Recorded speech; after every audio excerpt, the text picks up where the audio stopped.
अब छत्तीसगढ़ और राजस्थान के बीच के प्रदेश में आते हैं मध्य प्रदेश। छत्तीसगढ़ में भूपेश बघेल के नेतृत्व में कांग्रेस की सरकार और मध्य प्रदेश में शिवराज सिंह चौहान की सरकार।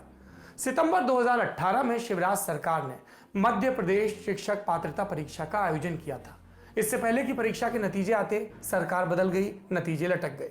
अभ्यर्थियों ने धरना प्रदर्शन किया तो अगस्त 2019 में परीक्षा के नतीजे घोषित हुए, लेकिन नियुक्ति प्रक्रिया शुरू होते होते जुलाई 2020 आ गया। जुलाई 2020 में 3 दिनों तक चयनित शिक्षकों का डॉक्यूमेंट वेरिफिकेशन हुआ, लेकिन इसके बाद इसे रोक दिया गया और ये अब तक रुका है। समय समय पर चयनित शिक्षक भोपाल आते हैं, प्रदर्शन करते हैं, जल्द नियुक्ति की मांग करते हैं, आश्वासन हाथ में लेकर चले जाते हैं। पिछले 3 वर्षों में मध्य प्रदेश में 3 बार सरकारें बदल चुकी हैं, लेकिन भर्ती पूरी नहीं हुई। इन सारे मामलों में हम सरकारों को कसूरवार मानते हैं। जब सरकारें नौकरी की घोषणा करती हैं, उस वादे के पीछे छात्र तैयारी शुरू करते हैं, उनके हिस्से में नौकरी का फॉर्म भरना और तैयारी करना होता है।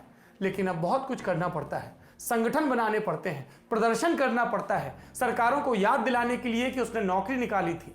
अक्सर नौकरियों की प्रक्रिया में सरकार की तरफ से कुछ खामी भी होती है और मामला कोर्ट में चला जाता है। फिर छात्र चंदा जुटाकर वकील करते हैं, कोर्ट में केस लड़ते हैं।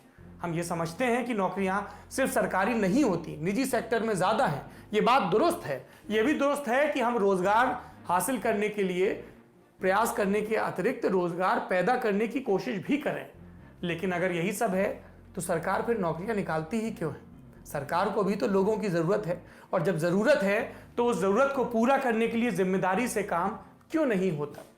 सरकार ठीक तरह से ये काम नहीं कर पाती और हमको भरोसा देती है कि वो हमारे देश को, हमारे प्रदेशों को पूरे सक्षम ढंग से चलाएगी।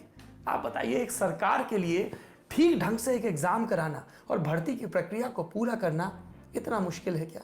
इतना मुश्किल है क्या रात दिन मेहनत करके इन परीक्षाओं को क्लियर करने वाले युवाओं के सपनों को पंख लगाना? अगर आपके घर में, आपके आसपास कोई नौजवान हो तो उनकी तरफ देखिएगा और फिर अपनी सरकारों से ये सवाल पूछिएगा। और ये सिर्फ एक उदाहरण है।